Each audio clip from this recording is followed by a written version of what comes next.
काहे कनिया दुआरी पर ससुर भसुर बैठल बालो तू कुर्सी लगा के बैठल बारू। अरे तनी लजा हो लजा।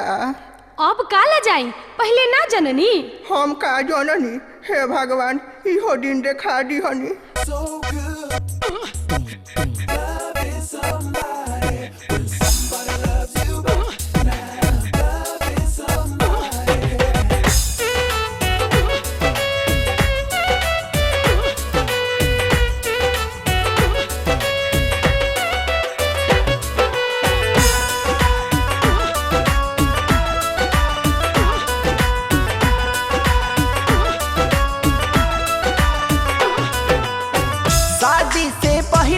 हमके दीहानी देखाई बताई आमा जी।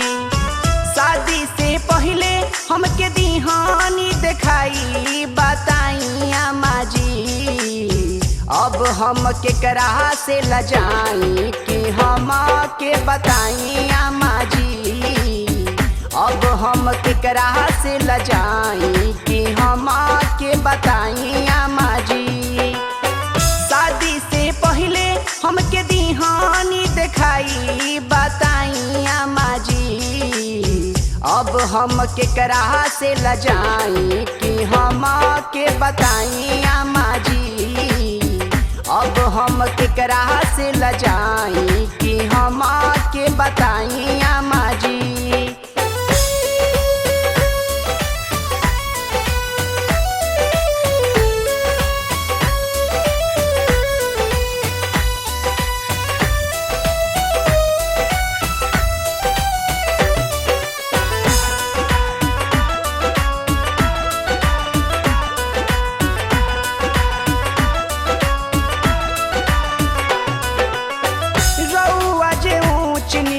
कुछहू ना बुझिले इहे एगो और लेके भोरे भोरे उठिले।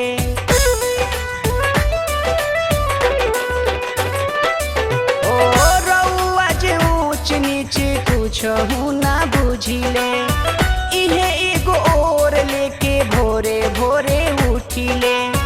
मांगेला पानी देवरा भसुरा दवाई बताई आमा जी। अब हम केकरा से लजाई कि हम के बताई आमा जी। अब हम केकरा से लजाई कि हम के बताई आमा जी।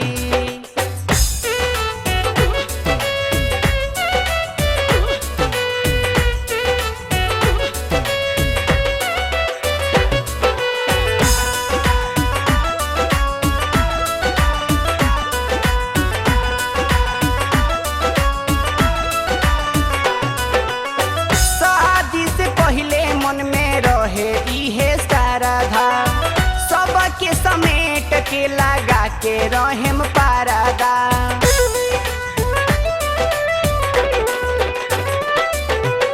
शादी से पहले मन में रहे इहे साराधा। सबके समेट के लगा के रहेम पारदा। रउआ जे खुदे कैली हनी जगह साई बताई आमा जी। अब हम केकरा से लजाई कि हम के बताई आमा जी।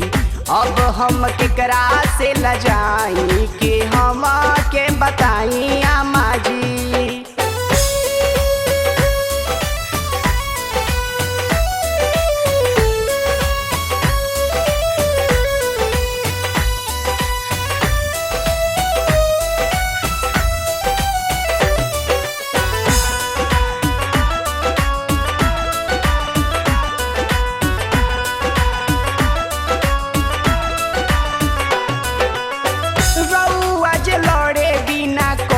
नहीं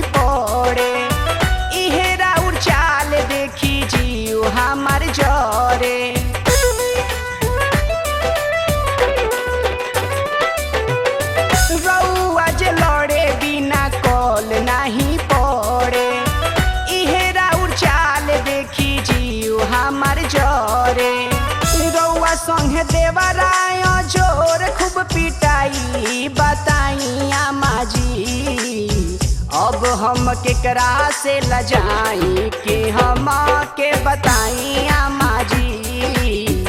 अब हम केकरा से लजाई कि हम के बताई अम्मा जी।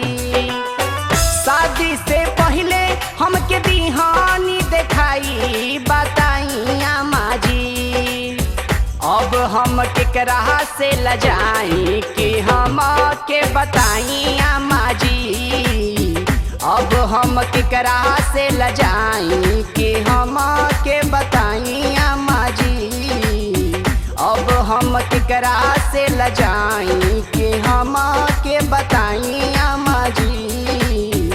अब हम केकरा से लजाई कि हम के बताई